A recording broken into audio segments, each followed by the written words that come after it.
She said the system was broken, and he didn't argue. He just asked who was going to pay for fixing it. If you're wondering why I'm opening this story by pressing so hard on that moment, by leaning into tension instead of neutrality, stay to the end, because the reason has less to do with her and more to do with how modern politics trains audiences to confuse performance with proof.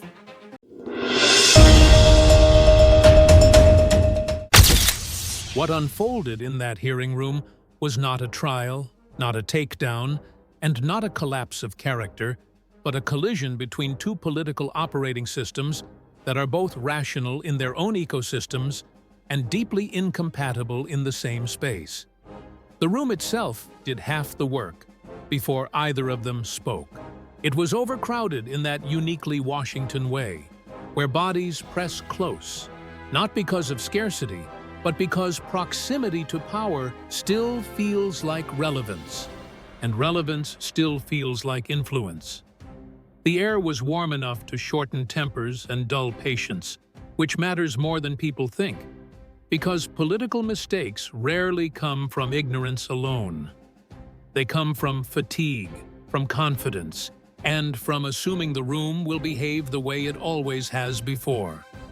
Alexandria Ocasio-Cortez entered that space with something most senators will never possess: a direct emotional pipeline to millions of people who already believe she is speaking for them. That belief is not accidental, and it is not fraudulent, because she has spent years refining a language that compresses economic anxiety, moral urgency, and cultural identity into sentences that travel well across platforms.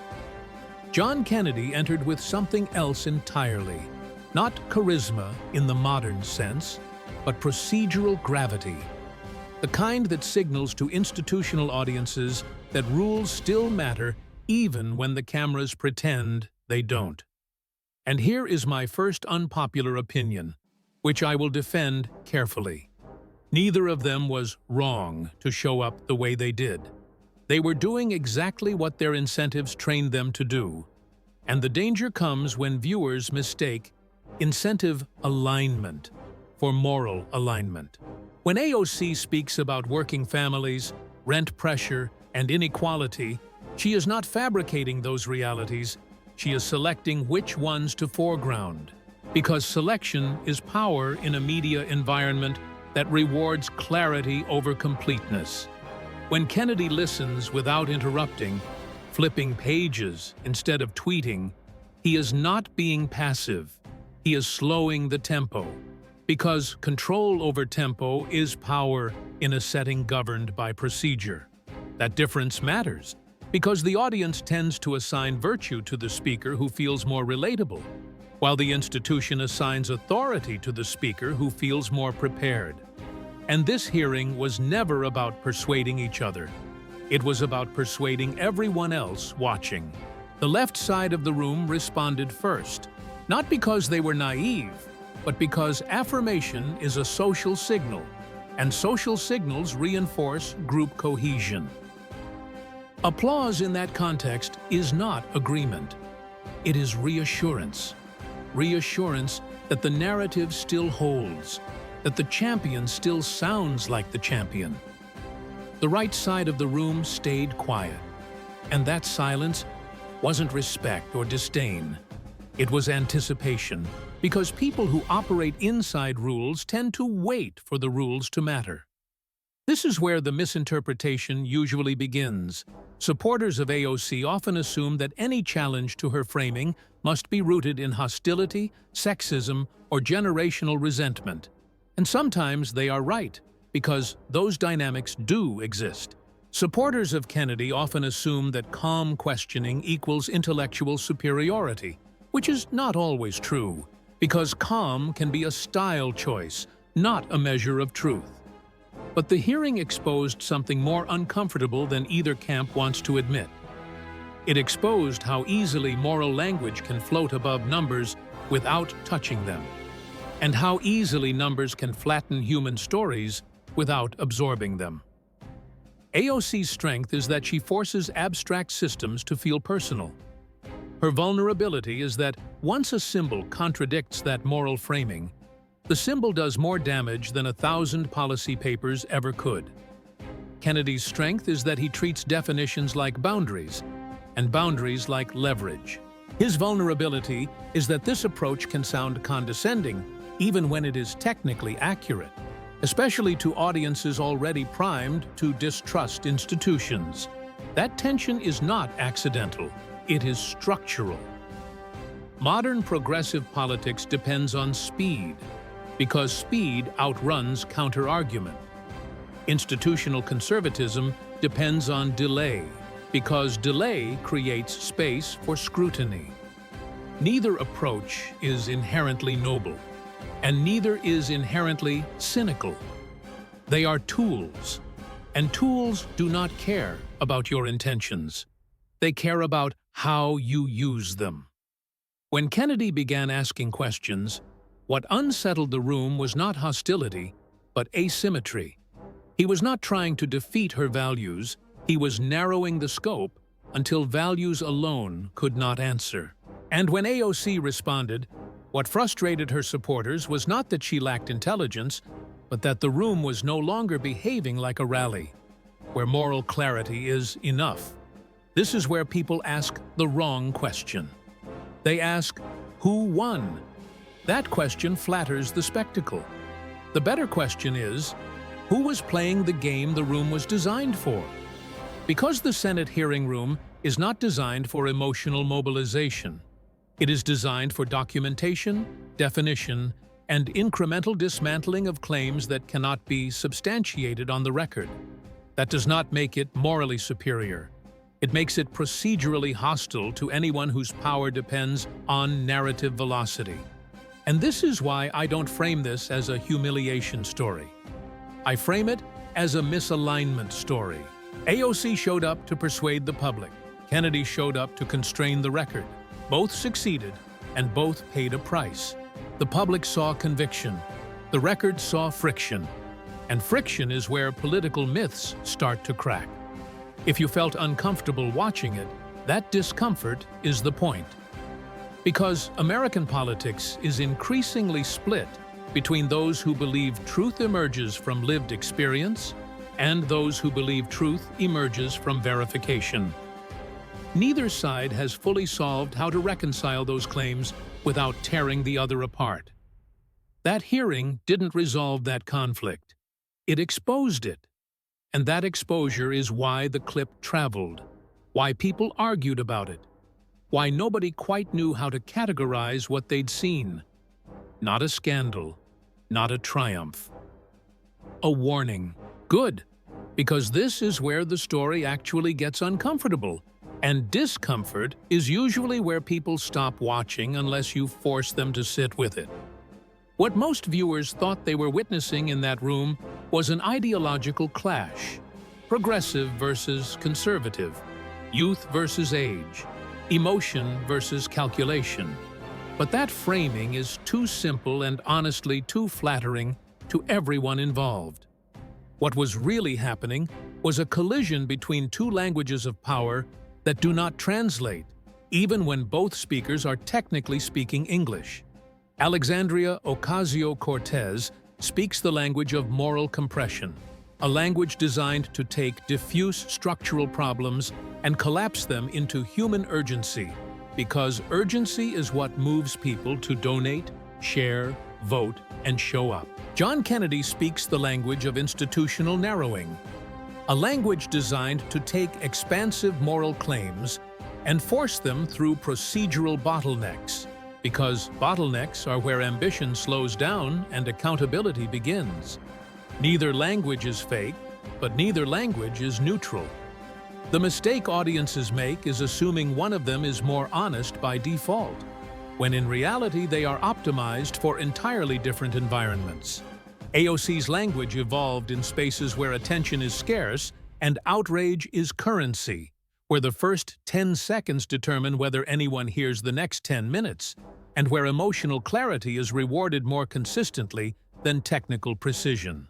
That does not mean she doesn't understand policy, But it does mean her public-facing rhetoric is engineered to survive algorithmic sorting, not committee cross-examination. Kennedy's language evolved in spaces where nothing moves quickly and everything leaves a paper trail, where power is exercised not by volume, but by persistence, and where the person who asks the final definitional question often wins by default.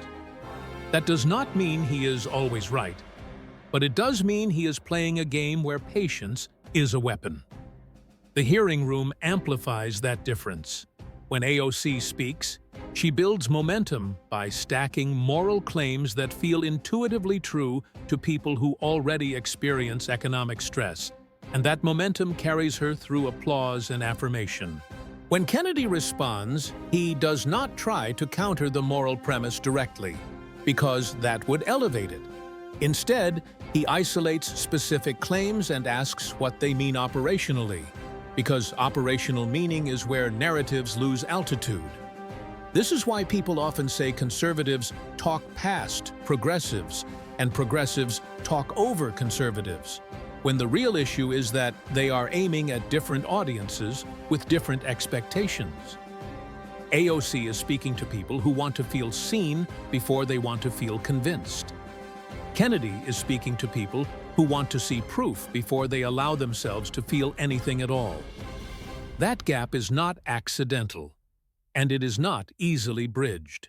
Here is where I will take a clear position, because pretending neutrality here would be dishonest. Moral urgency without operational grounding is dangerous, not because compassion is wrong, but because systems punish imprecision far more harshly than individuals expect. At the same time, procedural precision without moral awareness is brittle, because it can ignore real suffering while congratulating itself on correctness. In that hearing, the imbalance favored Kennedy, not because he was smarter or more virtuous, but because the environment rewarded constraint over expansion. Committee rooms reward people who reduce claims, not those who multiply them. That is why AOC's opening, effective as it was for the cameras, began losing traction once the questioning phase started. Her supporters felt the shift immediately, even if they could not articulate it, because the emotional feedback loop broke. Applause no longer mattered.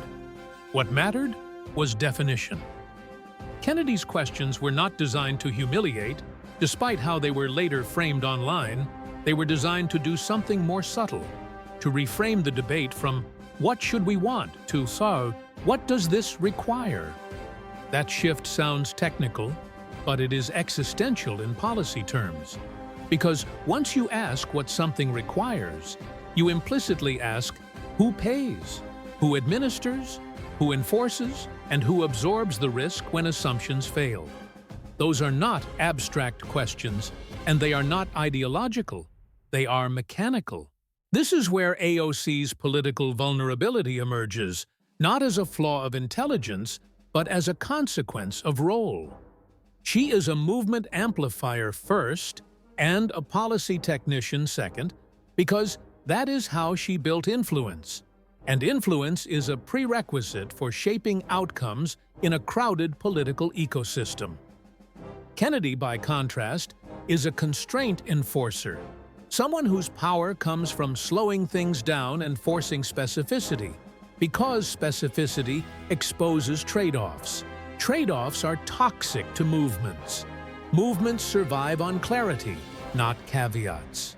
This is why the Met Gala moment, regardless of one's opinion on its ethical weight, became such an effective rhetorical device. It compressed a perceived contradiction into a single image that required no context to feel potent. Symbols do not argue, they insinuate. And once a symbol takes hold, every subsequent explanation sounds defensive, even when it is factually correct. AOC could have offered 10 reasonable justifications, and many viewers would still feel something was off, because symbols bypass logic and go straight to intuition. Kennedy understood that instinctively. He did not need to accuse her of hypocrisy directly. He only needed to place the symbol in the room and ask questions that allowed the audience to draw its own conclusion. That is a classic prosecutorial move. And whether you like it or not, it works, because people trust conclusions they believe they reached themselves. This is also where humor entered quietly, almost invisibly. The contrast between a high-fashion image and a plain-spoken Southern drawl carried an implicit irony that did half the work without anyone having to say the word elite. Political humor does not require jokes. It requires contrast. And contrast was everywhere. The audience laughed nervously, not because something was funny, but because tension had crossed into recognition. Recognition is dangerous. Once people recognize a pattern, they cannot unsee it.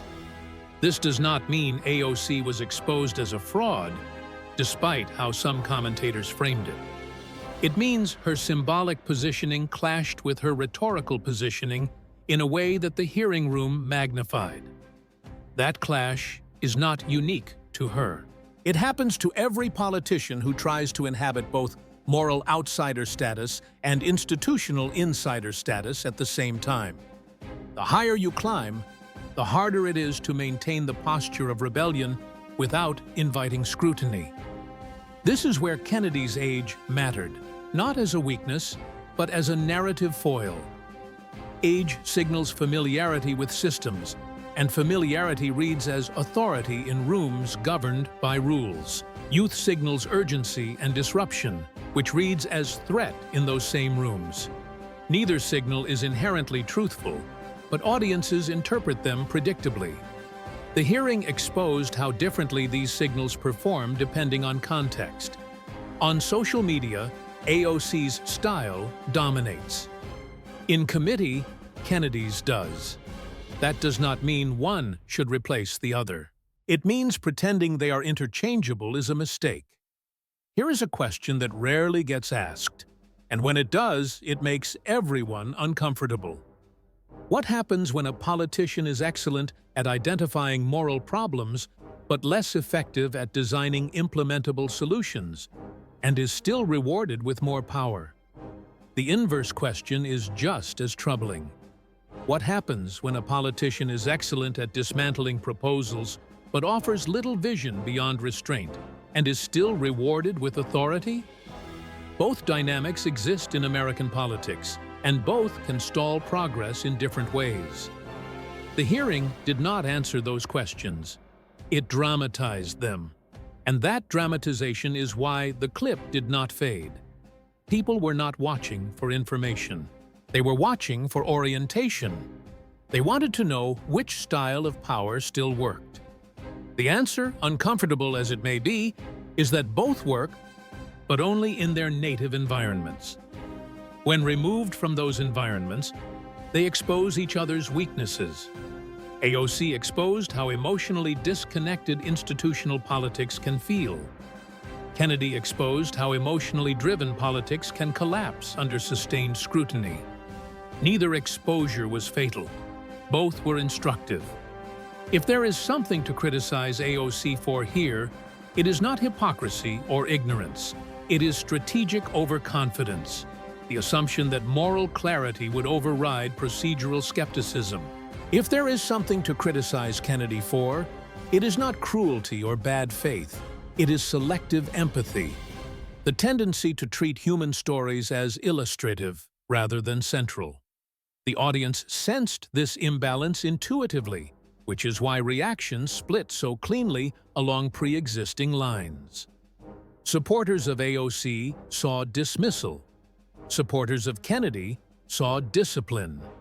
Both interpretations contain truth, and that is precisely why this moment matters. It shows how American political discourse is no longer about persuading the other side, but about validating one's own framework of reality. The hearing was not a conversation. It was a demonstration. And demonstrations are designed to signal strength, not to discover truth. As we move forward, keep this in mind. The most revealing moments in politics are rarely the loudest. They are the moments when someone changes the rules of engagement without announcing it. That is what happened here. And the consequences of that shift are still unfolding. This is the point where the conversation usually derails, because numbers have a way of making people defensive, especially when those numbers threaten a story they already emotionally committed to. What happened next in that hearing was not about humiliating anyone with math. Despite how it was later edited and framed, it was about shifting the burden of proof from intention to consequence. And that shift is where many political movements struggle, not because they lack compassion, but because compassion alone does not answer second-order questions. Alexandria. Ocasio-Cortez's economic worldview rests on a premise that resonates deeply with people under financial strain, which is that the current system is not merely inefficient, but morally misaligned, and therefore requires transformation rather than adjustment. That premise is not irrational. In fact, it explains why her rhetoric connects so strongly with younger voters who entered adulthood during financial crises, wage stagnation, and rising costs that outpaced their expectations. The problem arises not at the level of diagnosis, but at the level of execution, because diagnosing injustice is easier than designing remedies that do not create new forms of harm. John Kennedy's approach exploited that gap, not by denying the existence of inequality, but by interrogating the implied mechanics behind proposed solutions. This is where people often misread his tone. They hear condescension when what he is actually signaling is constraint, because constraint is the currency of governance, whether anyone likes it or not. When Kennedy began pressing on costs, timelines, and implementation, he was not making a moral argument. He was making a systems argument. And systems arguments are emotionally unsatisfying, but institutionally decisive. The Green New Deal, for example, functions rhetorically as a moral horizon rather than a legislative blueprint. Its power lies in aspiration, in its ability to reframe climate policy as an all-encompassing economic renewal rather than a narrow environmental fix. That framing is politically effective because it collapses multiple anxieties into a single promise. Jobs, health, dignity, and planetary survival become part of one story. But once that story enters a room governed by appropriations, oversight, and statutory authority, aspiration demands arithmetic. Kennedy understood that arithmetic does not have to be perfect to be persuasive. It only has to be concrete. By breaking large ambitions into discrete components, he forced each promise to stand alone, stripped of narrative momentum. And when promises stand alone, they invite comparison, not with ideals, but with existing capacity. This is where the calculator became symbolic, not because it produced an exact number, but because it signaled a mode of thinking that treats policy as cumulative burden rather than moral statement. People laughed at the calculator because it looked outdated, almost theatrical, but that laughter masked discomfort. Discomfort comes when audiences realize they have been nodding along to ideas without ever asking how those ideas interact with reality at scale. Here is a question worth sitting with, even if it irritates you. At what point does refusing to quantify costs become an act of avoidance rather than principle? Supporters of expansive policy often argue that focusing on price tags distracts from urgency. Especially in crises like climate change or healthcare access, there is truth in that argument. Urgency does demand action before perfection. But urgency without prioritization becomes chaos. And chaos disproportionately harms the very people moral rhetoric claims to protect. Kennedy's line of questioning was effective because it reframed urgency as liability. If everything must be done at once, then everything competes for the same resources. and competition reveals trade-offs. Trade-offs are the enemy of moral absolutism. AOC attempted to counter this by invoking broader economic theories that treat government spending not as household budgeting, but as a tool of macroeconomic stabilization. That move was predictable, and it was not unserious. The problem is that such theories require a level of public trust in institutions that currently does not exist. When people hear that trillions can be spent without consequence, they do not hear sophistication. They hear dismissal of lived experience, because their experience tells them that costs always land somewhere. Kennedy capitalized on that skepticism by grounding abstract spending in familiar outcomes: inflation, debt servicing, currency value, and long-term purchasing power. Again, this was not a moral rebuke. It was a translation. He translated policy ambition into household anxiety, because that is where public opinion becomes decisive. This is where humor surfaced again, subtly but sharply. The juxtaposition of sweeping promises with slow, methodical arithmetic created an almost absurd contrast, like watching someone describe a dream while another person measures the room it's supposed to fit in. That contrast did not need mockery. It generated its own irony. AOC's frustration became visible not because she lacked answers, but because the format punished expansiveness. Every attempt to zoom out was met with a request to zoom in. Every appeal to future benefit was met with a question about present capacity. This is a structural disadvantage for anyone advocating transformation in a system designed to resist it. But acknowledging that disadvantage does not eliminate it. This is where my critique sharpens, and where some viewers will disagree with me. AOC's greatest rhetorical strength, her ability to speak in moral holes, becomes a liability when she resists disaggregation. Disaggregation is not betrayal, it is responsibility. You can believe the system is unjust and still accept that redesigning it requires sequencing, limits, and compromise. Refusing to engage those constraints does not make them disappear. It simply transfers the cost of error to people with the least buffer. Kennedy's questioning exposed that risk without explicitly naming it. By focusing on cumulative cost rather than ideological purity, he made the implicit explicit. He forced the audience to ask not whether a policy sounded just, but whether it could survive contact with institutions that do not bend to intention. This does not mean Kennedy offered better solutions. In fact, one could argue that constraint without alternative vision is its own form of stagnation. Pointing out that something is expensive does not absolve one from proposing how to address the underlying problem. And here Kennedy's approach showed its own limits. He was excellent at dismantling proposals, but far less interested in articulating a comprehensive counter-agenda that addressed the same moral concerns. That asymmetry matters. If one side offers ambition without mechanics, and the other offers mechanics without ambition, the result is paralysis. The hearing illustrated that paralysis perfectly. The audience was left choosing between a future that felt inspiring but undefined, and a present that felt stable but unsatisfying. Neither option fully addressed their anxiety. This is where the narrative shifted from policy to credibility.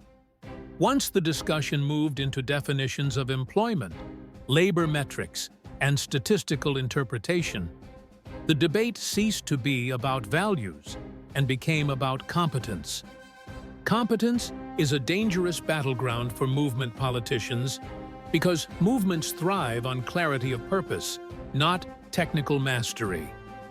When Kennedy corrected definitional slippage, whether fairly or opportunistically, he was not just disputing facts. He was challenging authority. He was saying, implicitly, that passion does not excuse imprecision. That message resonates with audiences who feel economically vulnerable. Because vulnerability heightens sensitivity to risk. People who feel they cannot afford mistakes do not want leaders who speak loosely. They want leaders who appear careful, even if that carefulness slows change.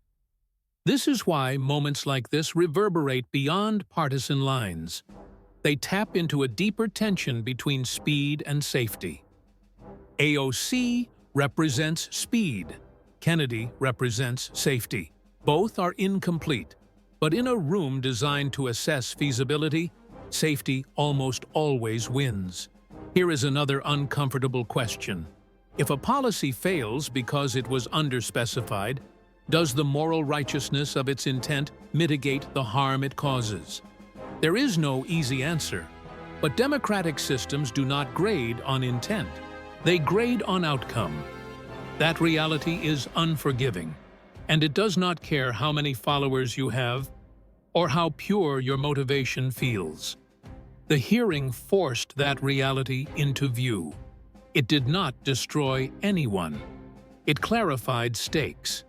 And once stakes are clarified, audiences recalibrate their trust. Some recalibrated away from AOC. Some doubled down in her defense.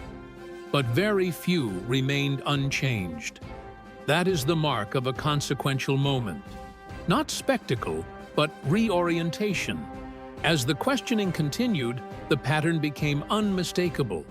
Every expansive claim invited contraction. Every moral appeal invited measurement. And every attempt to reframe the conversation was met with a return to scope. This dynamic is not unique to this hearing. It is the fate of every movement politician who enters a procedural arena. The arena is not hostile by accident. It is hostile by design. And until movements learn to translate vision into implementable stages without losing their core message, they will continue to struggle in rooms where arithmetic has veto power. The irony is that AOC understands this intellectually. But understanding a constraint is different from overcoming it rhetorically. In that moment, the balance tipped not because she lacked intelligence or sincerity, but because the language she needed was not the language that built her power. Kennedy, for all his limitations, spoke the native tongue of the room. And in politics, fluency often matters more than righteousness. That is the lesson buried beneath the noise, and it is not a comfortable one. It suggests that winning the narrative is not the same as winning the institution, and institutions, for better or worse, still write the rules that govern real outcomes. That realization unsettled the room, and it unsettled the audience watching at home, because it raised a question no one likes to confront. What if the problem is not that our leaders don't care enough, but that caring is being rewarded without sufficient accountability? That question lingered long after the calculator stopped clicking, and it set the stage for what came next, when the debate moved from economics to lived consequence, where abstraction collapses and real people enter the frame. This is where abstraction finally breaks, because once real-world consequences enter the conversation, ideology loses its protective coating, and policy has to answer for what it displaces. Up to this point, the exchange could still be framed as a philosophical disagreement about scale, speed, and economic modeling. But the moment investment, employment, and local impact entered the discussion, the temperature changed. Because nothing exposes political trade-offs faster than the question of opportunity cost. The Amazon episode became emblematic, not because one corporation is inherently virtuous or villainous, but because it crystallized a deeper disagreement about how power should be negotiated rather than resisted. Alexandria Ocasio-Cortez framed the deal as a moral stand against corporate leverage, tax incentives, and a political culture that she argued prioritized capital over community. That framing resonated with people who felt exhausted by decades of watching large firms extract value while public infrastructure decayed. In that sense, Her position was emotionally coherent. It spoke to a legitimate frustration with a system that often socializes losses while privatizing gains. But coherence is not the same thing as completeness. John Kennedy's intervention did not deny that frustration. Instead, he reframed the decision as a choice with measurable downstream effects, not an act of symbolic resistance insulated from consequence. This is where the two political instincts diverged sharply. AOC treated the cancellation as a victory over a structure she believed was unjust. Kennedy treated it as a vacuum, because in economic systems, removed activity does not redistribute itself automatically. It disappears, and disappearance is rarely neutral. What made this moment uncomfortable for many viewers was not the implication that AOC was wrong to challenge corporate influence, but the realization that challenging influence without a replacement mechanism leaves a gap that working communities often fall into. Kennedy's strategy here was subtle. He did not argue that Amazon deserved special treatment. He argued that when large-scale economic activity withdraws, it is not executives who absorb the shock. It is local labor markets, it is secondary businesses, it is municipal revenue streams that never materialize. This is where numbers stopped being abstract and started being comparative. Jobs that were expected but never created cannot be protested into existence. Tax revenue that never arrives cannot be reallocated. And economic momentum, once interrupted, does not politely resume on ideological terms. AOC's supporters countered that those jobs came with strings attached, that incentives represented a race to the bottom, and that communities deserved more than transactional development. Those arguments are not unserious. They reflect a growing skepticism toward development models that promise prosperity while delivering uneven outcomes. But skepticism alone does not build alternatives, and this is where the policy gap became visible. Kennedy's questioning implicitly asked a simple but devastating question. What replaced the opportunity that was rejected? Not rhetorically, operationally. That question landed because it demanded specificity rather than intention. It forced a pivot from values to outcomes. AOC attempted to keep the focus on systemic reform, arguing that rejecting one deal was part of a larger effort to reset negotiating norms. The problem was not that this idea lacked merit, but that it lacked immediacy. People who are struggling do not experience policy as a long arc. They experience it as rent due dates, job applications, and commute times. Kennedy exploited that temporal gap. He brought the conversation into the present tense. This is where the human stories entered, not as emotional manipulation, but as evidentiary pressure. Once individual experiences were placed alongside aggregate decisions, the debate ceased to be theoretical. It became personal. This shift was not accidental.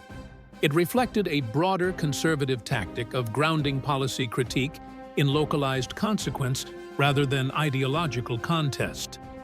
Whether one agrees with that tactic or not, it is effective because it forces moral claims to pass through lived reality. AOC's difficulty in this moment was not that she lacked empathy.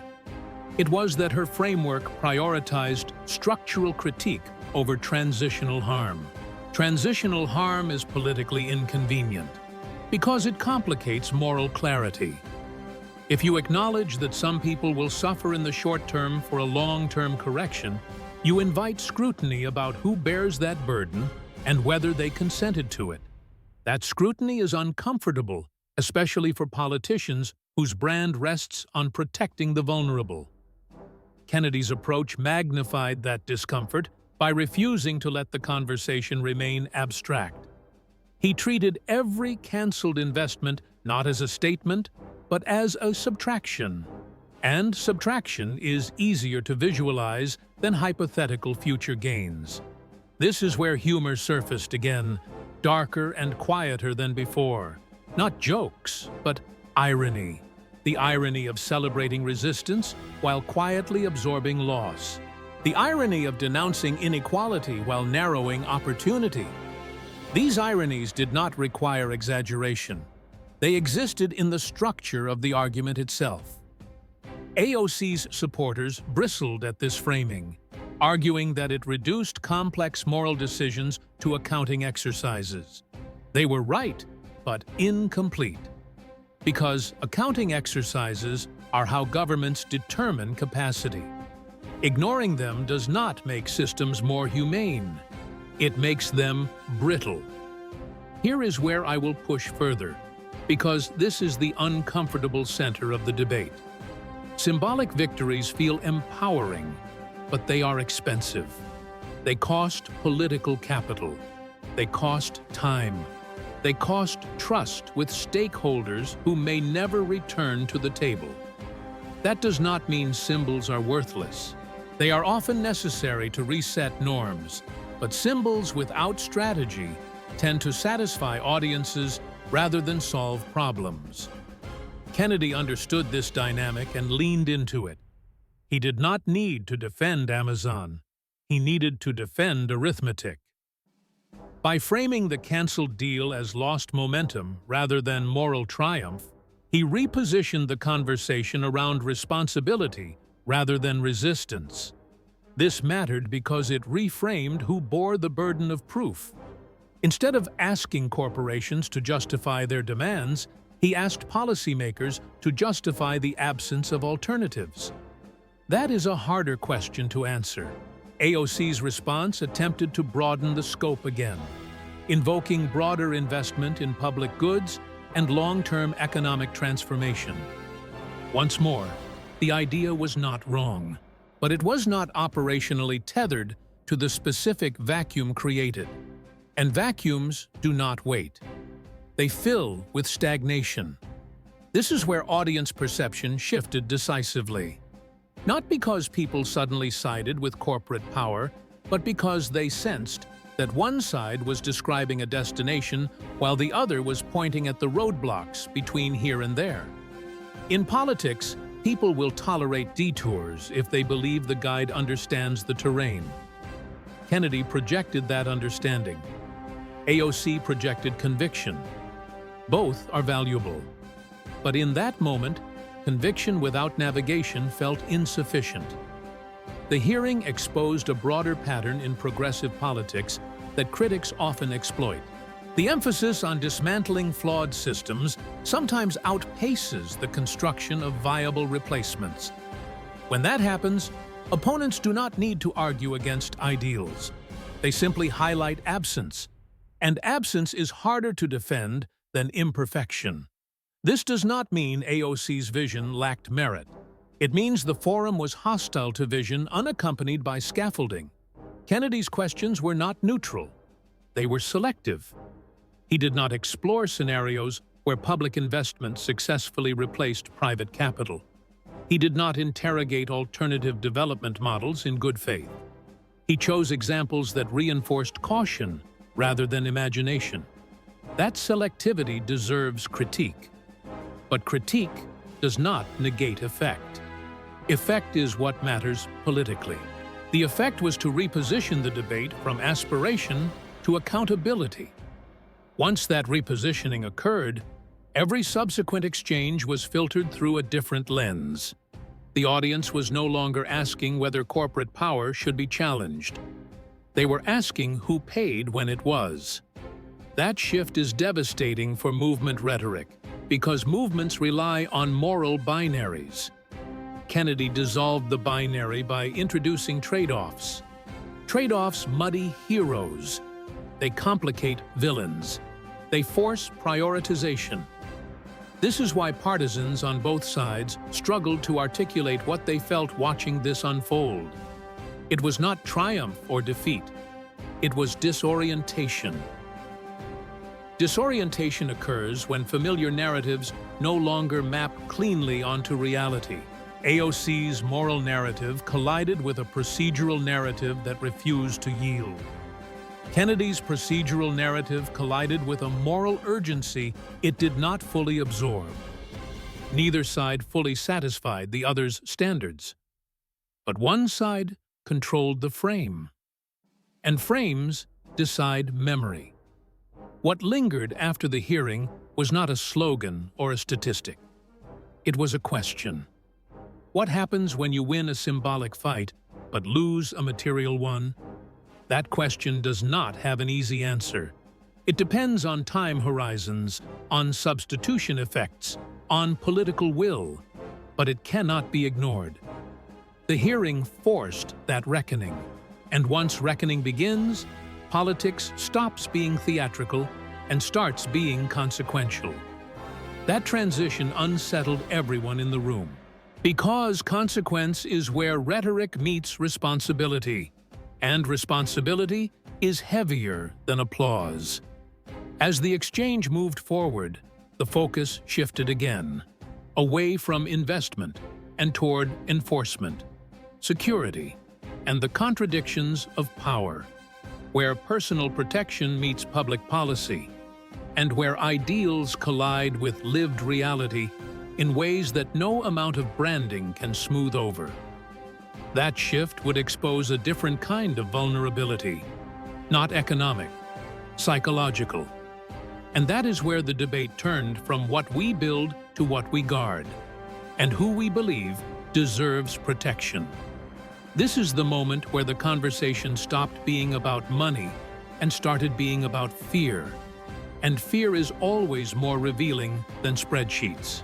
Because once you move from investment and jobs into questions of enforcement, borders, and security, you are no longer debating theory. You are debating whose safety counts and who is expected to absorb risk in the name of principle. Up until this point, Alexandria Ocasio-Cortez and John Kennedy could still be understood as arguing from different economic philosophies. Here, they were arguing from different lived assumptions about order. AOC's position on law enforcement and immigration has always been rooted in moral suspicion of state power, especially when that power has historically been used disproportionately against marginalized communities. That suspicion is not imaginary.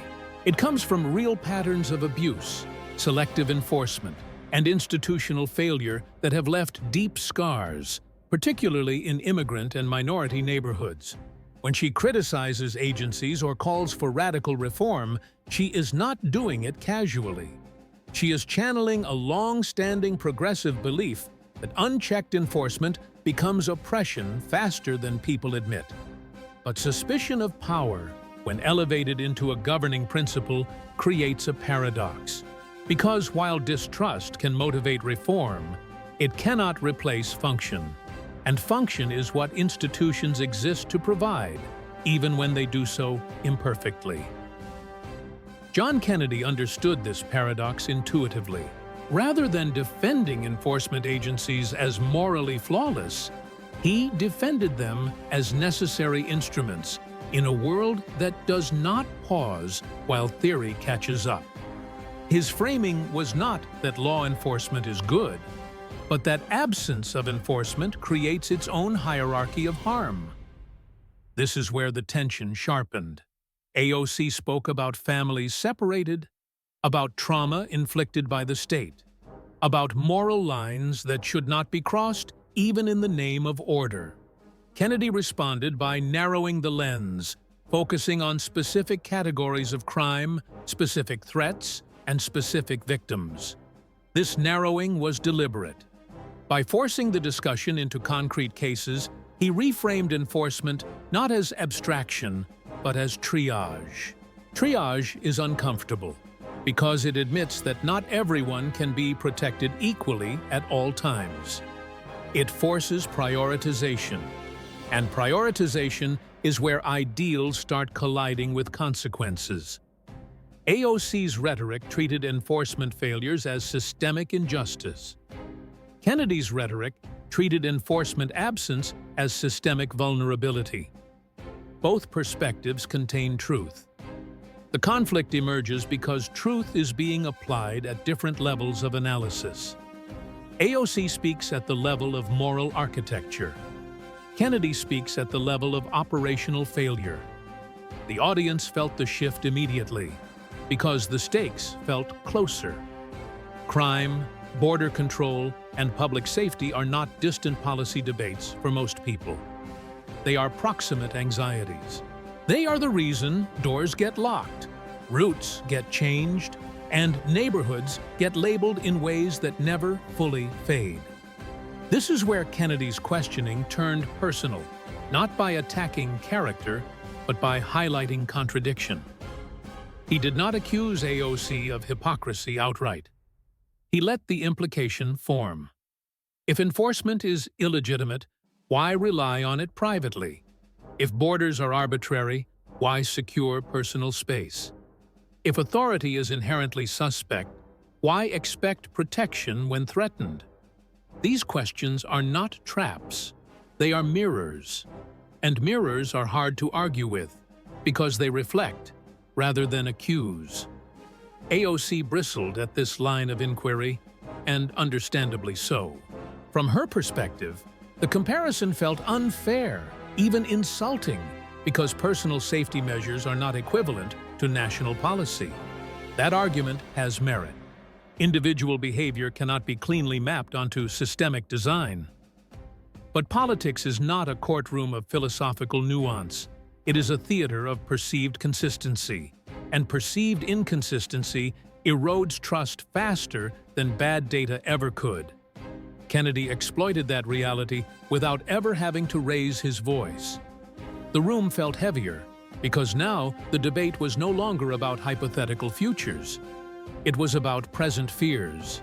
Who protects whom? Who decides? Who pays the cost when ideals fail under pressure? This is where the elitism accusation quietly entered the frame, not as insult, but as inference. The suggestion was not that AOC did not care about safety, but that her proximity to protection insulated her from the consequences of its absence. Whether that inference was fair is almost beside the point. What mattered was that many viewers recognized the pattern. Security for me, risk for thee. That phrase did not need to be spoken. It hovered. AOC attempted to redirect the conversation back to reform, emphasizing that criticism of enforcement did not equal rejection of safety. Again, this was not wrong. But the room was no longer receptive to reassurance. Once people feel that their fear has been dismissed, even unintentionally, reassurance sounds hollow. Kennedy's advantage here was not ideological. It was psychological. He spoke to fear without validating it emotionally, which paradoxically made it feel more legitimate. By treating safety as a practical necessity rather than a moral abstraction, he aligned himself with an instinct many people do not like to admit they have. The instinct to prioritize order when uncertainty rises. This instinct is not noble, but it is human. And politics that ignores it does so at its own peril. The hearing exposed a fault line in progressive rhetoric that has been widening for years. The assumption that moral clarity will override fear. It rarely does. Fear does not respond to being told it is unjustified. It responds to evidence of control. Kennedy's questions offered the appearance of control. AOC's answers offered the promise of transformation. In moments of anxiety, appearance often beats promise. This does not mean Kennedy's position was morally superior. It means it was emotionally legible to a broader audience. The humor here was bitter, almost invisible, but real.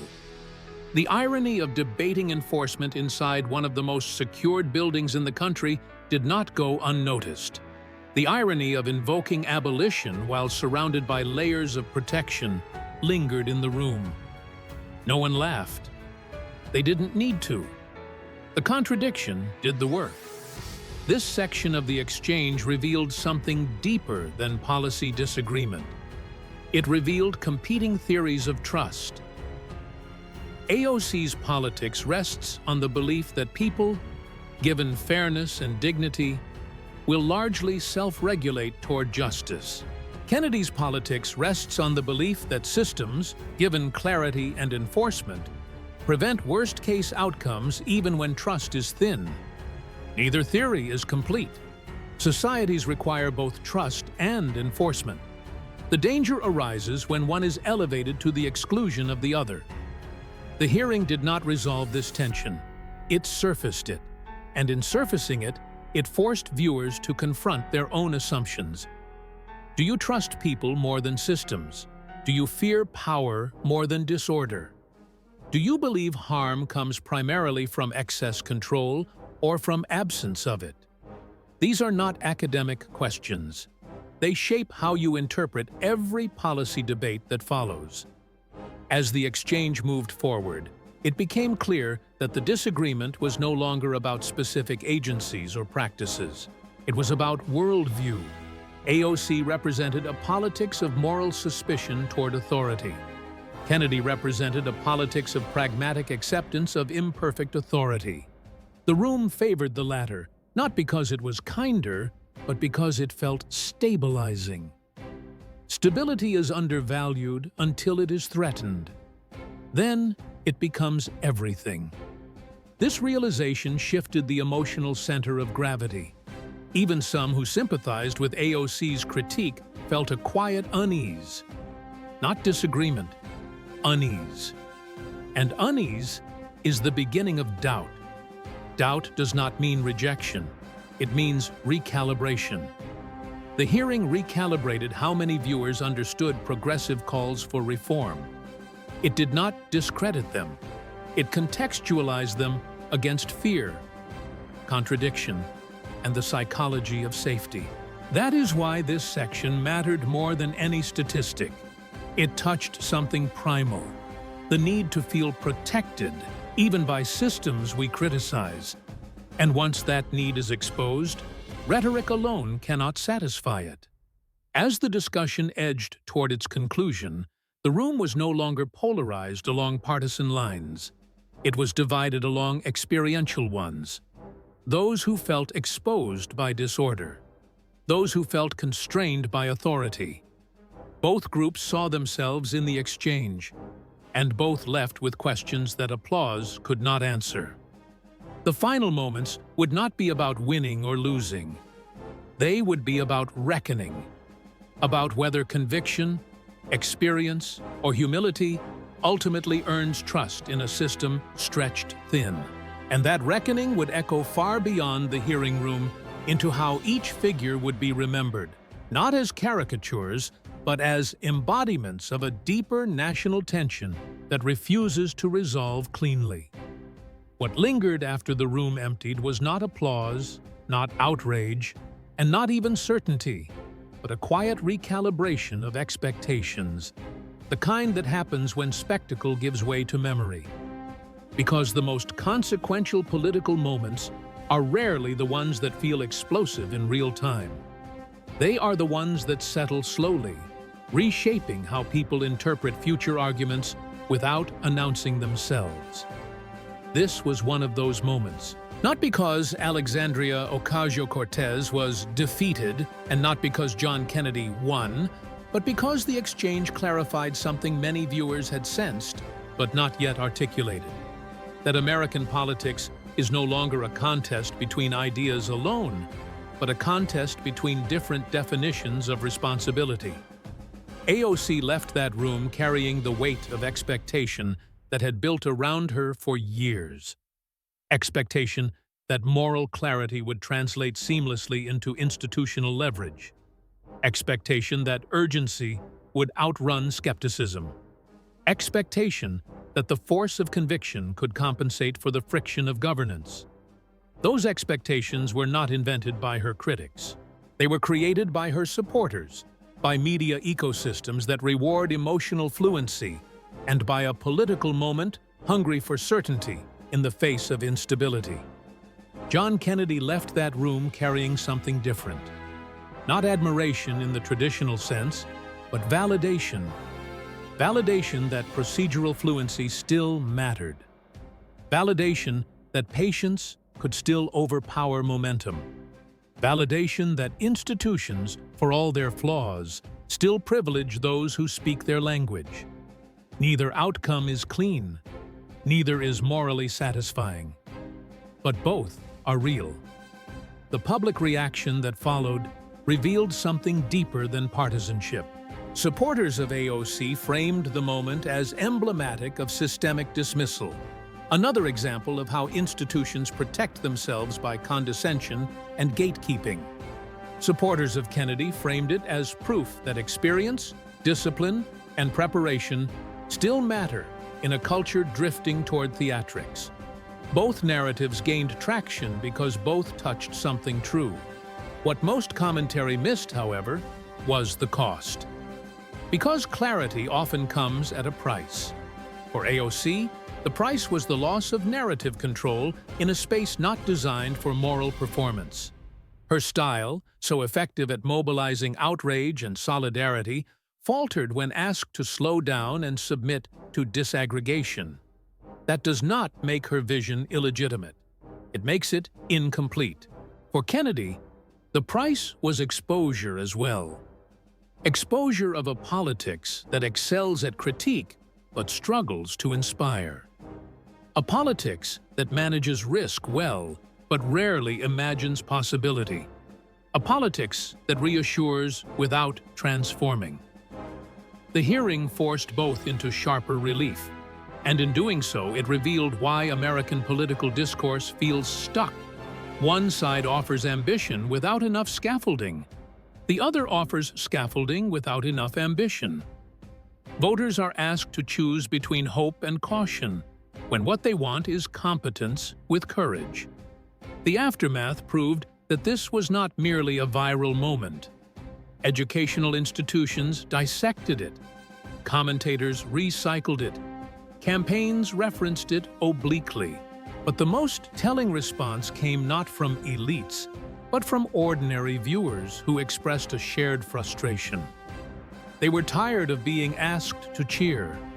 They wanted to understand. They wanted someone to connect intention to outcome without insult or dismissal. That desire is easy to underestimate. It does not trend as easily as outrage. But it accumulates. Over time, it reshapes trust. AOC's subsequent rhetorical shift toward social and cultural issues reflected this recalibration. Not a retreat, but a redirection. Safer ground. Terrain where moral framing faces fewer procedural choke points. Kennedy's elevation as a folk symbol of doing the math reflected the opposite impulse, a craving for limits in an era of boundless promises. Neither move resolves the underlying tension. They manage it. This is where the deeper lesson emerges. Modern politics rewards extremes of style. Platforms amplify voices that either feel urgent or feel authoritative. What they rarely reward is integration. Integration requires acknowledging constraints without surrendering purpose. It requires admitting uncertainty without paralyzing action. It requires leaders who can say, "This is hard, here is the cost, here is the risk, and here is why we do it anyway." That voice is rare, not because it is impossible, but because it is uncomfortable. It alienates those who want absolutes. It disappoints those who want certainty. It demands patience from audiences conditioned for immediacy. The hearing did not produce that voice, but it exposed the absence. That absence is what unsettled people, because once you see it, you cannot unsee it. The question that remained was not about policy specifics. It was about maturity. Is American politics mature enough to hold ambition and accountability in the same frame? Is it capable of rewarding leaders who resist both moral grandstanding and procedural cynicism? Is it willing to accept trade-offs honestly rather than pretending they do not exist? These questions do not have neat answers. They rarely do. But they matter more than any viral clip, because they determine what kind of leadership rises next. AOC represents a generation that refuses to accept inherited limitations as destiny. That refusal is necessary. Every era needs disruptors. Kennedy represents a tradition that insists systems exist for reasons learned the hard way. That insistence is also necessary. Every era needs stabilizers. The tragedy is not that these roles clash. The tragedy is that they rarely listen to each other long enough to evolve. The hearing was a missed opportunity in that sense, not because it failed to produce consensus, but because it revealed how little space exists for synthesis. As the cameras shut off and the narratives hardened, the deeper signal risked being lost. That governance is not a performance. That compassion is not a substitute for planning. That caution is not a substitute for vision. And that the people who suffer most when these truths are ignored are not politicians or pundits. They are the ones living inside the consequences. This is why I opened the way I did. Not to attack a person, not to elevate another, but to disrupt the reflexive framing that reduces complex moments into heroes and villains. If you stayed to the end, you see now that this was never about humiliation. It was about exposure. Exposure of how power actually functions. Exposure of how incentives shape behavior. Exposure of how easily audiences are trained to mistake confidence for competence and restraint for wisdom. The lasting impact of that hearing will not be measured in polling spikes or fundraising emails. It will be measured in how future leaders prepare, in whether they enter rooms with both conviction and calculation, in whether they respect the math without surrendering the moral imperative that motivated them to run in the first place. Because the truth is simple, even if it is uncomfortable. Intentions do not govern outcomes. Systems do. And systems do not care how passionately you speak, how many followers you have, or how righteous your cause feels. They respond to design, to sequencing, to limits, to trade-offs acknowledged rather than denied. If there is a single lesson worth carrying forward, it is this. The future does not belong to those who shout the loudest or calculate the coldest. It belongs to those who can do both without losing sight of who pays when they fail. Until that kind of leadership is rewarded, moments like this will continue to feel shocking, divisive, and unresolved. Not because the country lacks ideas, but because it has not yet decided which kind of responsibility it values more. And that decision, whether we admit it or not, is still being made.